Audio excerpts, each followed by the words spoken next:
Mag-abroad ay isang malaking challenge.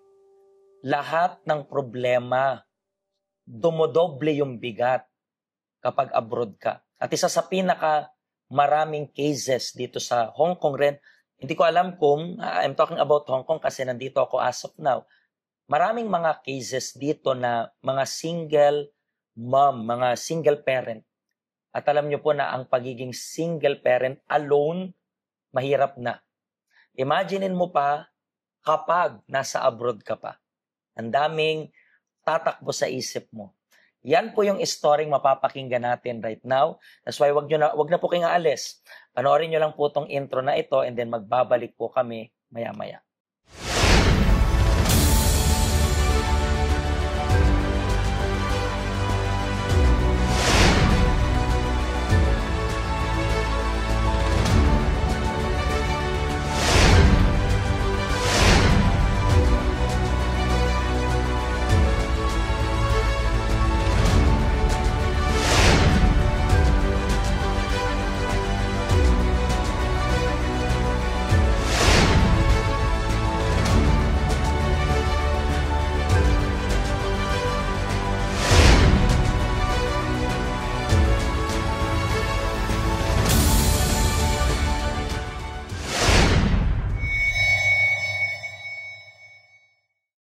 Kasama ko po yung special guest natin for today.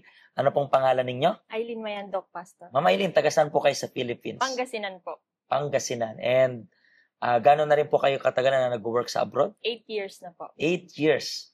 And paano kayo umabot sa punto na this time, kailangan ko na mag-abroad? Pinili ko po kasing maging solo parent. So, nag-abroad ako para sa mga anak ko. Kasi yung ex-partner ko, hindi niya na kayang suportahan yung pangangailangan namin. Mm-hmm. Kaya yung pag-abroad po yung napili kong solusyon para makatulong yung sa finances ng mga anak ko po. Nung iniwan mo yung anak mo, mga ilang taon pa lang sila that time? Yung panganay ko po is magte-10, tapos yung bunso po is 5.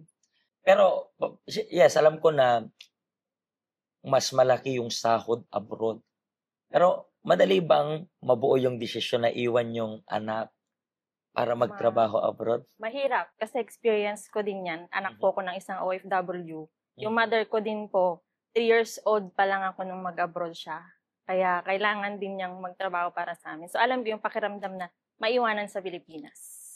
So, I believe kung alam mo yung pakiramdam nito na maiwan, I believe pumasok rin sa isip mo na hindi ako mag-a-abroad, ipaparamdam ko sa anak ko na kasama, pero dahil sa sitwasyon, napilitan kang mag-abroad. So I believe ang daming tunggalian na nangyari sa... Tag of war po sa isip ko.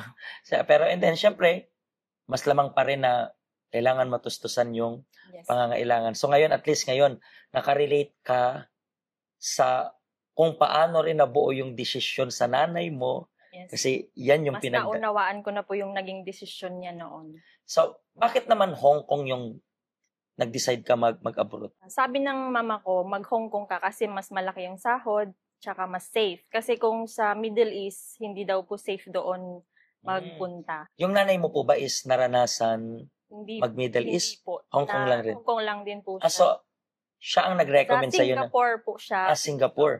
So, pero hindi siya nag-Hong Kong? Hindi po. So, Singapore lang, pero sinadjust sa iyo na maganda yung Hong Kong. Madali lang rin yung pag-aayos ng documents or medyo matagal rin? Madali naman po kasi kung may pang-apply, so sinuportahan po ako ng mother ko sa financial na pag-a-apply, kaya madali po akong nakahanap ng agency, na interview, nakapag-training, at the same time nakaalis po ng Hong Kong agad. Pero that time na nag-abroad kayo, una mong abroad, nag-a-abroad pa rin yung mother? Nasa Singapore. Nasa Singapore pa rin siya that time. And let's talk about itong solo parenting na ito na sinasabi mo. Alam ko na malaking challenge yan. Especially, nandito ka sa abroad. And ano yung hindi mo malilimutan? Kasi 8 years ka na dito sa abroad, di ba? And then I believe within 8 years na to, marami ka rin challenges na marami po kinaharap. Yes po. Paano mo, alam mo yun, kinaya yung lahat ng to? Yung akala ko po kasi sa idea ko sa abroad, madali lang. Kasi kaya ko naman magtrabaho, may anak akong naalagaan. So, hindi po pala pareho yung pag-aalaga sa anak sa pag-aalaga dito ng bata. Mas challenging siya kasi yung alaga ko po nun, maliit pa. So, pag ang trato ng amo ko sa alaga ko is very fragile siya na alagaan. Kailangan talagang tutok ako sa pag-aalaga. Parang nibadapuan ng Opo. bawal, di ba? Hindi. Parang yan.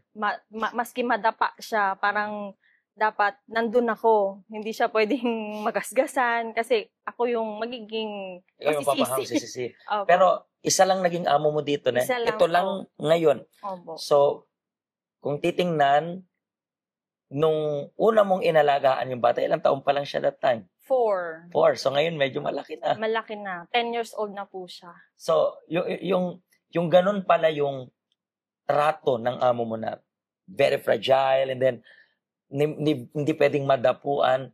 Paano ka nag-adjust ng ganito? Kailangan ko pong ma-adapt yung pag-aalaga ng amo ko na sa anak niya. Kailangan ko matutunan yung habang yung padagdag ng pasensya po bawat araw. Hindi pwedeng pag napagalitan ka ng amo is mag-break contract ka na din kasi mahirap din po na maghanap ng bagong amo. Mahirap para sa akin yung mag-adjust. Actually, I think yung pag-a-adjust or yung adjusting period naman na to, sa umpisa lang. Yes po. Ngayon, even though may mga times, hindi natin pwedeng masabi na hindi tayo magkakamali. May mga times, sabi mo nga, mapapagalitan ka, pero tatagan lang ng loob. Kasi minsan iniisip ng mga mag-work dito sa Hong Kong na ang tapang naman ng amo. Pero in the same way na meron rin tayong problema, may mga problema rin yung amo. Yes or no? Yes po. Hindi minsan, nabubuntungan lang talaga tayo. Hindi magtataka, bakit wala naman akong ginawang mali. Pero kung iisipin natin na siguro part na rin sa trabaho nating tumanggap ng init ng ulo, I think mas makadjust. Parang last time, merong kumausap sa akin. Sabi niya sa akin, alam mo ba, Pastor, 3 days na ako dito sa Hong Kong. 3 days pa lang siya sa amo niya. Sabi niya, gusto niya daw mag-break ng contract kasi perfectionist yung amo niya. Pero sabi ko sa kanya, ilan kayo dyan sa work ninyo? 2 daw sila. Ikaw, solo ka lang yan. Solo lang po ako. Solo ka lang. Sabi, 2 po. Sabi ko, anong sabi sa'yo nitong lagi mong kasama? Sabi niya, sabi ng lagi kong kasama, mahirap daw dito, mahirap. Sabi ko sa kanya, 3 araw ka pa lang dito. So, ang information mo sa amo mo, hindi information na nakuha mo, kundi information na narinig mo dyan sa worker mo, ka-co-worker mo.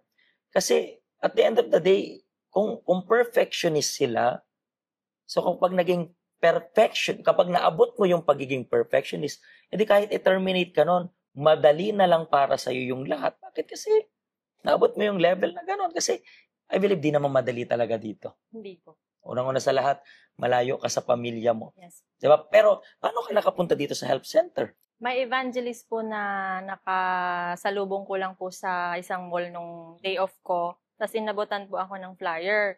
Nagsabi, kung gusto kong pumunta doon para mabago daw yung buhay ko. Sabi nila, nagtataka ako, paano mababago ng help center yung buhay ko? Tapos, sabi ko, pero, wait lang, yung sinabi nilang help center, alam mo ng church yung pupuntahan mo? Hindi po nila binanggit yun. Sabi lang po nila health center. Ako naman po, nag-hesitate na sumama, kaya nagdahilan ako na may pupuntahan pa. Pero yung evangelist, minessage niya po ako after an hour. Kasi sabi niya, hinihintay ka namin dito sa may exit ng MTR. Sama ka na. Tapos, yung thoughts ko po, parang nahiya na tumanggi kasi ang sabi ko, may pupuntahan pa ako. Nag-ikot-ikot lang po ako sa mall.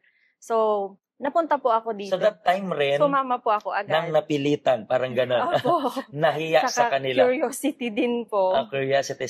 And then yung una mong pag-attend, anong nasabi mo that time?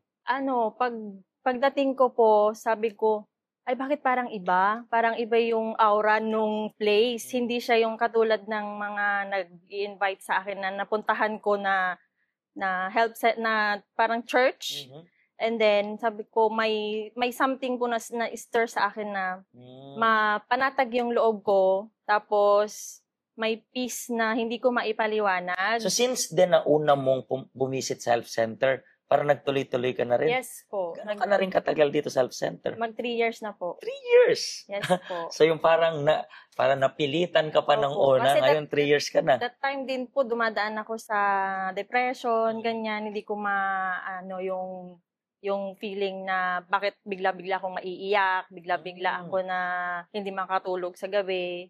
Ganun po. So, parang nararanasan mo na rin Opo, yan. So, basically, ko na yung pag-iikot mo sa mall, linilibang mo lang yung nililibang ko yung sarili ko talaga. Kasi solo talaga ako nagdi-day off. Tapos yung pang-entertain ko lang is music, nag-idolize ako ng mga K-pop, ganyan. So, that time, I believe, hindi yung chamba na eh. I think Yes. yung Diyos, yung gumawa ng way. Diba? And magandang invitation rin ito para sa mga nanonood sa atin right now. Kayo pong nanonood sa amin. Maybe katulad niya kayo ng sitwasyon. Linilibang niyo yung sarili ninyo pero alam niyong may kulang. Subukan niyo lang. Pwede kong sabihin, subukan niyo lang kahit napipilitan pa kayo. Katulad niya dati. Pipilitan. Siguro maamaktol pa, sisipa-sipa ng mga bato habang papunta dito. Walang problema. Subukan nyo lang. And hindi naman namin kayo pipilitin bumalik kung ayaw ninyo. Pinilit ka ba namin pumalik next time? Hindi po. Pinilit ka namin pumunta. Pumunta nung umpisa. Ano ba pupunta na naman? Pero nakita naman, bumalik and then hindi naman namin kayo obligahin bumalik. Ang gusto lang namin sana, kung pwede yung kuman kayong pilitin, subukan nyo lang sana. Wala namang mawawala sa inyo. Ang dami nyo nang sinubukan puntahan, pero ganyan pa rin. Meron pa rin kulang sa loob ninyo. So, subukan nyo naman na pumunta sa health center para matutunan nyo rin kung paano nyo mapagtagumpayan yung butas sa inyong kalooban. Sa next episode natin, meron pa tayong mga stories ng mga OFW dito, exclusively sa Hong Kong. Malalaman natin yung iba't ibang experience nila.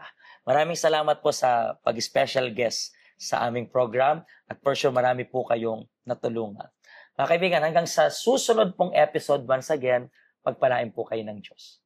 Hello, ako po si Pastor Joshua dito po sa UCKJ Health Center dito po sa Hong Kong. At yung mga napanood nyo pong testimony ay mga testimony ng mga OFW dito sa Hong Kong. Pero I believe makaka-relate rin naman kahit nasaan po kayong bansa. Basta OFW.